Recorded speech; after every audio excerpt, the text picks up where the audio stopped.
Alors, le ghosting, ça concerne surtout les relations amoureuses, a-t-on dit, mais aussi les relations amicales avec un grand A, ou les relations cordiales simplement, les relations de bon copinage.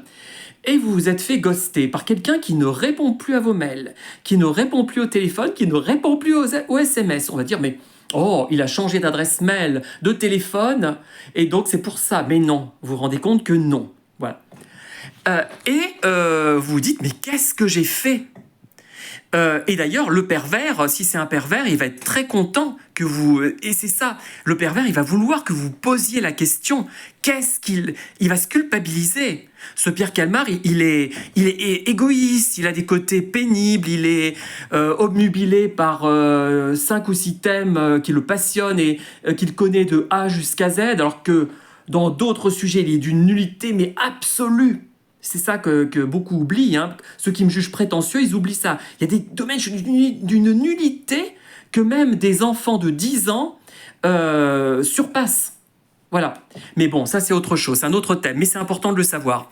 Donc, vous dites, mais ah là là, qu'est-ce que j'ai fait? Alors, ce qui se passe, c'est que vous rencontrez quelqu'un qui connaît la même personne et qui a été également ghosté. Et ce quelqu'un... Et ça, c'est très important. C'est une idée centrale et majeure. J'espère que vous en prendrez compte, vous en prendrez conscience.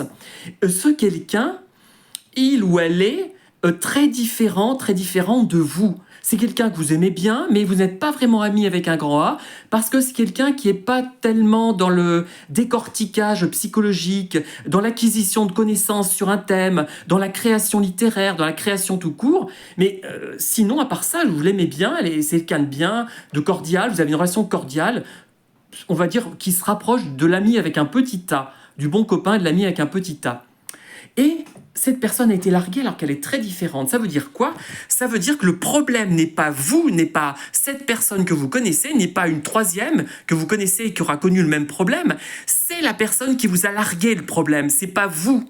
C'est soit qu'elle est perverse, soit qu'elle a eu un problème tellement déstabilisant qu'elle n'a plus l'énergie de vous rencontrer, soit qu'elle n'a pas osé vous dire qu'elle ne vous appréciait pas ou qu'elle voulait vous voir moins souvent, vous ne l'avez pas compris, soit que c'était un consommateur, soit que c'était quelqu'un qui n'était pas du tout intéressé par vous, et vous ne l'avez pas perçu. Donc, ce n'est pas forcément vous... Dans ce cas-là, c'est quand même vous le problème, hein, quand vous n'avez pas perçu que la personne ne s'intéressait pas à vous.